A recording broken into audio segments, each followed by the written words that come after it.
مرحبا بكم أعزائي المشاهدين. هذه الحلقة بعنوان الشعب الكردي في منظور الإسلام. سنبحث خلالها نظرة الإسلام للشعب الكردي، هل هم بشر متساوون مع العرب ولهم كامل حقوقهم، أم هم أقل مرتبة من غيرهم وينظر إليهم كأناس من الدرجة الثانية، أم يعتبرهم العرب المسلمون أقل مرتبة من البشر؟ هذا ما سنعرفه في هذه الحلقة، تابعونا. نفتح كتاب محاضرات الأدباء للأصفهاني. نقرأ في هذا الكتاب: ذكر أن عمر بن الخطاب روى عن النبي أنه قال: الأكراد جيل الجن كشف عنهم الغطاء، وإنما سموا الأكراد لأن سليمان عليه السلام لما غزا الهند سبى منهم 80 جارية وأسكنهن جزيرة، فخرجت الجن من البحر فواقعوهن، فحمل منهم 40 جارية، فأخبر سليمان بذلك فأمر بأن يخرجن من الجزيرة إلى أرض فارس، فولدن 40 غلاما، فلما كثروا وأخذوا في الفساد وقطع الطرق فشكوا ذلك إلى سليمان فقال: أكردوهم إلى الجبال، فسموا بذلك أكرادا.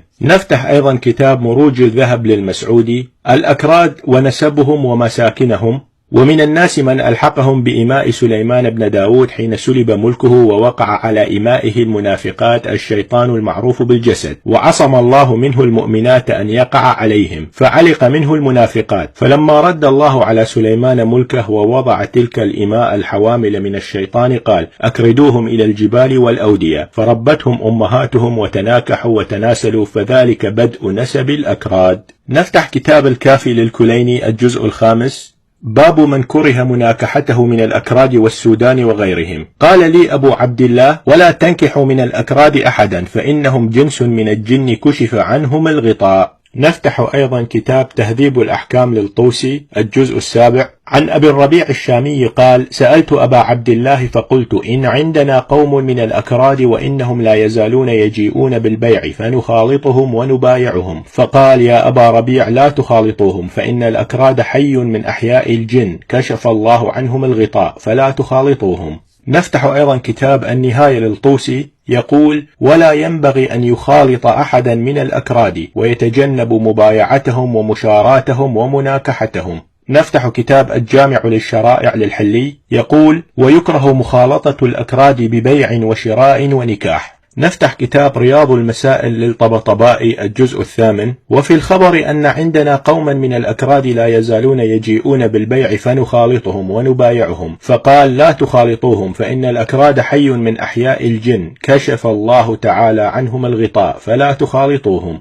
نفتح كتاب تفسير نور الثقلين للحويزي الجزء الأول. يقول: ولا تنكحوا من الأكراد أحدا فإنهم جنس من الجن كشف عنهم الغطاء. نفتح كتاب من لا يحضره الفقيه للصدوق.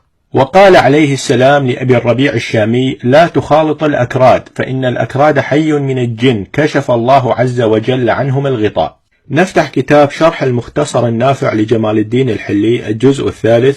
نقرأ: ولا تنكحوا من الأكراد أحدا فإنهم جيش من الجن كشف عنهم الغطاء. نفتح أيضا كتاب تفسير ابن كثير لسورة الفتح الآية 16. نزل علينا أبو هريرة ففسر قول رسول الله: تقاتلون قوما نعالهم الشعر، قال: هم البارزون يعني الأكراد، وقوله تقاتلونهم أو يسلمون يعني يشرع لكم جهادهم وقتالهم، فلا يزال ذلك مستمرا عليهم ولكم النصرة عليهم، أو يسلمون فيدخلون في دينكم بلا قتال بل باختيار.